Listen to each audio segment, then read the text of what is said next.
যুদ্ধের চাপ, কঠোর নিষেধাজ্ঞা, নিরাপত্তা হুমকি আর অর্থনৈতিক সংকট, এমন পরিস্থিতিতেও ইরান ভেঙে পড়েনি বলে দাবি করেছেন দেশটির প্রেসিডেন্ট মাসুদ পেজেশকিয়ান। তার ভাষায়, জাতীয় ঐক্যই বদলে দিয়েছে পুরো চিত্র, বিশ্বকে বিস্মিত করেছে ইরানের অবস্থান।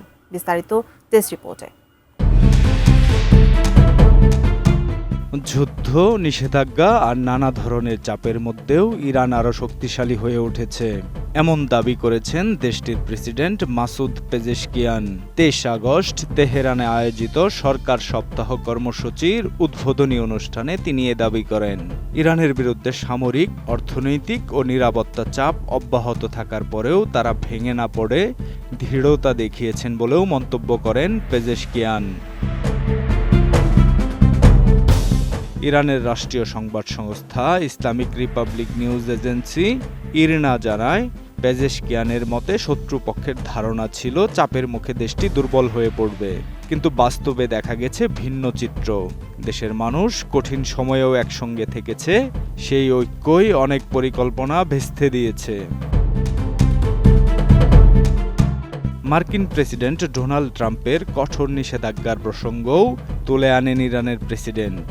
তার দাবি, সবচেয়ে কঠিন অর্থনৈতিক চাপের মধ্যেও জনগণের সেবা চালিয়ে গেছে সরকার।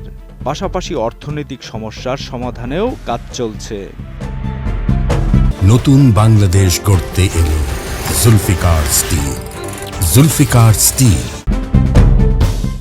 পেজেশকিয়ান বলেন, বর্তমান সংঘাতকে শুধু ক্ষেপণাস্ত্র বা সামরিক লড়াই দিয়ে বিচার করলে হবে না, এর সঙ্গে জড়িয়ে আছে অর্থনৈতিক যুদ্ধও। বিদেশি পক্ষগুলো বিভিন্ন মুসলিম দেশকে ইরানের সঙ্গে অর্থনৈতিক লেনদেন না করার জন্য চাপ দিচ্ছে বলেও অভিযোগ করেন তিনি। তার মতে, লক্ষ্য একটাই, অর্থনৈতিক কষ্ট বাড়িয়ে ইরানকে নতি স্বীকারে বাধ্য করা। তবে সেই প্রচেষ্টা সফল হয়নি, কারণ দেশের বিভিন্ন প্রতিষ্ঠান, নিরাপত্তা বাহিনী এবং সাধারণ মানুষের মধ্যে সমন্বয় তৈরি হয়েছে।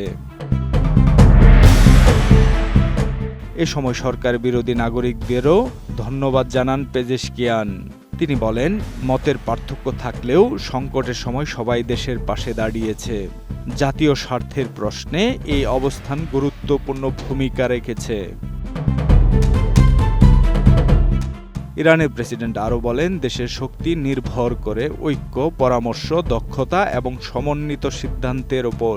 আলোচনা শেষে কোনো সিদ্ধান্ত হলে তা বাস্তবায়নে সবাইকে একসঙ্গে কাজ করতে হবে। বিভাজনের রাজনীতি এড়ানোর আহ্বানও জানান তিনি। মূল্যস্ফীতি, জীবনযাত্রার ব্যয় এবং অর্থনৈতিক চাপের কথাও স্বীকার করেন পেজেশকিয়ান। তবে সংকট মোকাবিলায় সরকার কাজ চালিয়ে যাচ্ছে বলে জানান তিনি। তার ভাষায়, ইরানের এখন প্রয়োজন বাস্তব পদক্ষেপ, শুধু পরামর্শ নয়, দরকার কার্যকর উদ্যোগ। সশস্ত্র বাহিনী এবং সাধারণ জনগণের প্রতি কৃতজ্ঞতা জানিয়ে বক্তব্য শেষ করেন ইরানের প্রেসিডেন্ট। তিনি বলেন, জাতীয় মর্যাদা রক্ষা এবং দেশের সেবা অব্যাহত থাকবে, আর সেই পথ চলার সবচেয়ে বড় শক্তি জনগণের ঐক্য। ইরানের নেতৃত্ব বলছে, চাপ যতই বাড়ুক, জাতীয় সংহতি ধরে রাখতে পারলে কোনো শক্তি দেশকে পরাজিত করতে পারবে না। এখন দেখার বিষয়, এই বার্তা দেশের ভেতরে এবং আন্তর্জাতিক অঙ্গনে কতটা প্রভাব ফেলে। Desk report, ATN news.